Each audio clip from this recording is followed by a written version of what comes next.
Hello and welcome back. Today we're going to talk about how decimals and fractions are really just two ways to say the same thing. So decimals and fractions are really just two ways to say the same thing. You can call me Miss Tate or you can call me Crazy Math Teacher, and I know you're still talking about me. So decimals and fractions are two ways to say the exact same thing. I want us always to remember our place value chart.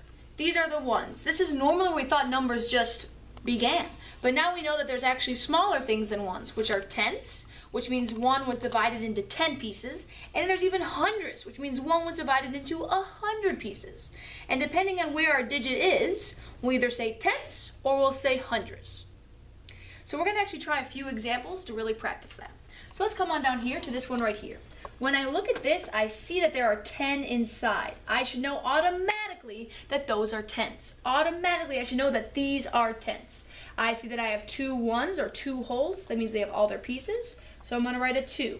My decimal separates the wholes from the parts. So I can actually put a decimal right here because it's separating these from this. These are in 10 pieces, but there's only 9 shaded. So I'm going to put it right here. I'm going to put it right here next to my decimal because it's in the tenths place. It's in the tenths place because there's 10 pieces inside. As a fraction, I'm just going to write 2 wholes and 9 tenths.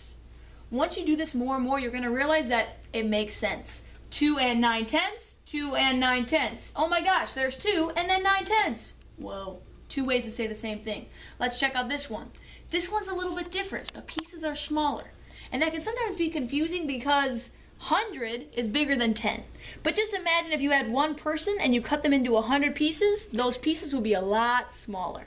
So here we have one whole, and my decimal separates the wholes from the parts. Let's see. Well, we have 1, 2, 3 groups of 10 because there's 10 in each of these. Just like there's 10 pennies in a dime, that means that there's 1 and 30 hundredths. 1 and 30 hundredths. Notice this one has 2 numbers after the decimal and this one only has 1.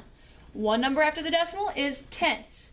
2 numbers after the decimal is hundredths. So as a fraction, 1 and 30 hundredths. 1 and 30 hundredths. These are hundredths, these are tenths. 100 pieces, 10 pieces. Pennies and dimes.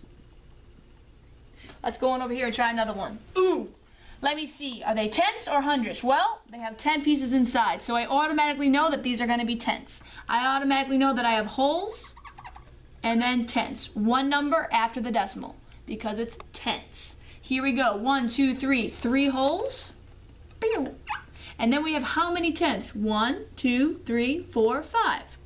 5 tenths. Notice that my number is right after the decimal. Okay?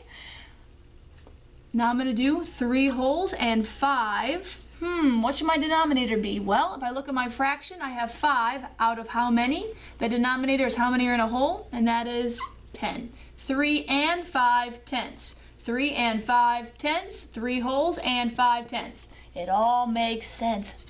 Yay, math. Okay, let's go over here. How many wholes do we have? Well, these are complete.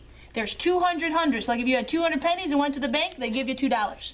So we have 2 wholes, and we're separating our wholes and our parts.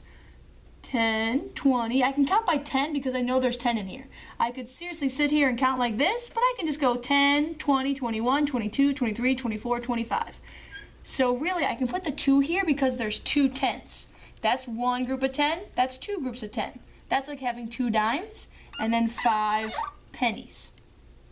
This one I would write 2 and 25. Notice how the 25 and the 25 match out of 100.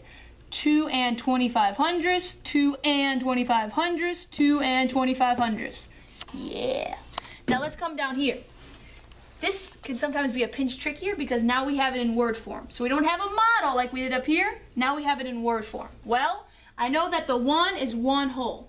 And is what the decimal says. As soon as you see that, what does the decimal say? And. So you know it says and. Now we have tenths. I'm thinking, okay, tenths. Is it going to be here or here? If I go back to my place value chart, this is something we just have to put in our brain. Tenths is right next to the decimal. The digit right after there is the tenths. So I'm just going to write 1 and 8 tenths. I'm not going to use that place because that's for hundredths. So it's just 1.8. Last one. 60 and 300ths. So I see my and. I know I'm going to put my and right here. 6D. We got to be careful. Sometimes we hear 16 or we hear 6. This is 6D. 610. 610. 6D. 6D and 300ths. Okay, well, it's hundredths. So I know it has to be in the hundredths place. I can't put it here because that's tenths. 3. That means I don't have any tenths. 60.03. 60 and 300ths. There you go. Fractions of decimals.